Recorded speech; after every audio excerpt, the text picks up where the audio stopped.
Day of Dragons is a dragon survival game, and as such, choosing your dragon species can be the difference between surviving to adulthood and meeting a terrible demise. In the first episode of this new series, we will learn everything you need to know about the Shadow Scale.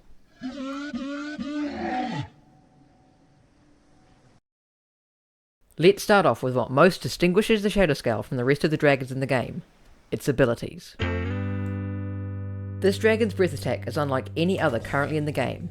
It blasts a devastating bolt of plasma, and the longer you charge it, the more deadly it will become, able to kill a fully grown acid spitter with a single hit when fully charged. To use this ability, hold right click. This will show your cursor.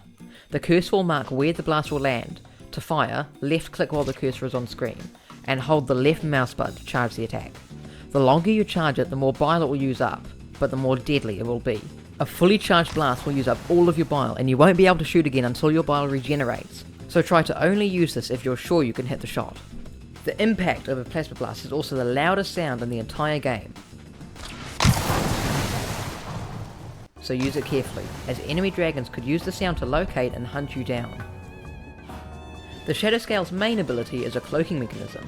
The dragon can cloak, becoming see-through but still visible. However, if you completely stand still for long enough, you become fully invisible. Press Q to use this ability, and simply press Q again to stop. However, cloaking doesn't mean you are entirely safe. Enter the Flamestalker. The Flamestalker's ability is Thermovision, allowing it to see a dragon's body heat, even in visible Shadow Scales. So be wary, as the Flamestalker is the Shadow Scale's natural predator.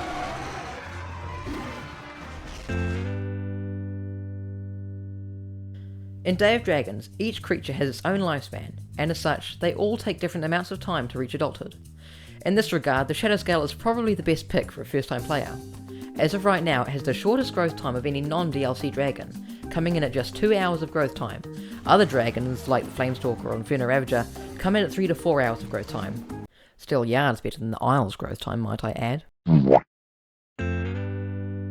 Like all dragons in the game, the Shadow Scales, scales, have their own immunities and weaknesses.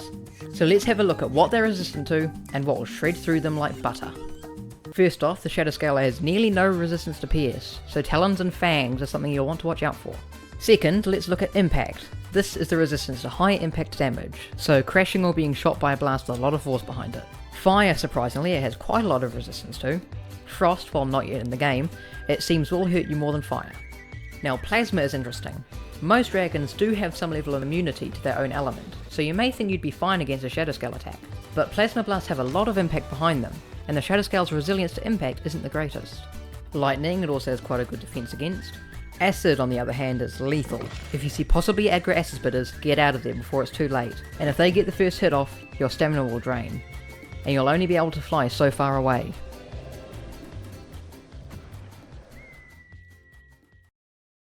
Now that you know how the Shadow Scale works, let's learn how to use all of these skills to escape an aggressor.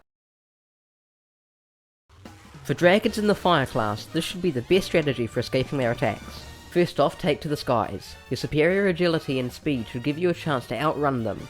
Try to find a forest with tall trees. I recommend the redwoods if possible. Then duck and weave through the trees, land, and cloak.